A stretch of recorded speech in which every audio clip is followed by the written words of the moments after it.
Welcome back to Boss JCB. I'm Carl. And I'm Ben. And this is Tech Talk. This afternoon, we're going to be talking to you about the hydraulic system maintenance on your JCB 3TS 8T. So Ben, on this machine, you've got a hydraulic tank reservoir that sits right here in the back of the machine.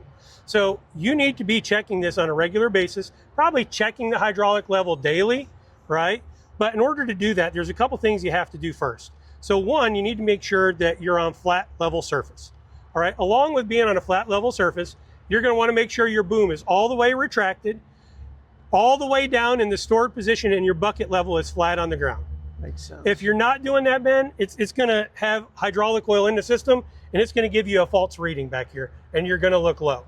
Now, when you go to check your hydraulic fluid, this is a closed pressurized system, and with a closed pressurized system, you have to vent the pressure out of it.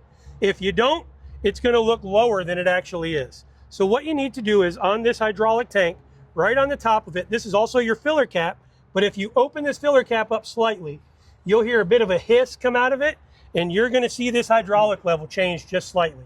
Once you do that, you're on flat level ground. Now you're going to get an accurate reading of your actual hydraulic fluid. Now with this machine, it's using the JCB Genuine OEHD 46 weight hydraulic fluid. So we absolutely recommend you keep using that OEM variant to meet the specifications for this machine. Yep, that hydraulic oil is designed and engineered for this JCB unit, this teleskid.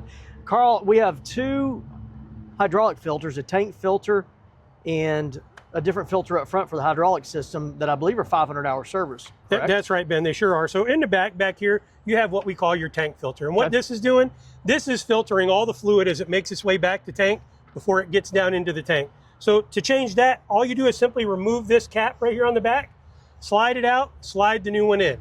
So that is your tank filter. This also has what we call a charge filter. The charge filter does exactly the opposite of what this does. It's charging, or it's filtering all the fluid coming out of the tank into the system. That's actually located in the front of the machine. You raise the cab up, sits right there back behind the cab. You'll see it pretty easy once you get the cab up, but every 500 hours you want to be changing both of those filters. 1,000 hour on our hydraulic tank breather. That's right. So on the top of the tank right here, you've got a breather cap. Every 1,000 hours you need to be changing that. Now, keep in mind, just like with anything else, depending on the conditions you're working in, if it's arduous conditions and it's really dusty and dirty, you may need to do that more frequently because it does need to breathe. That's why it's called a breather, right? That makes sense. So you need to make sure you're doing that. Now, I say every 500 hours you have to change the filters. Keep in mind, that's just the filters, Ben. We're not changing the oil at 500 hours. The oil in this machine is good till 2,000 hours. So 500 for the filters, 1,000 for the breather, and 2,000 for the oil. It's good information. What's that valve for there? Glad you asked, Ben. So this is what we call a recovery valve.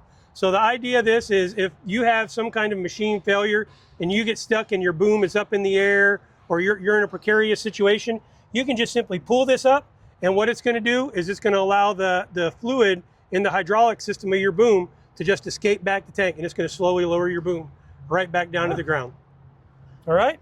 So you got to be careful, because if you forget to close that when you go to lift your boom, it's not going to want to move. So make sure that's open and closed. It's not going to work. Yep, that's right. That's very helpful, Carl. Thanks for sharing today on the hydraulic system. Absolutely, Ben. Thank you.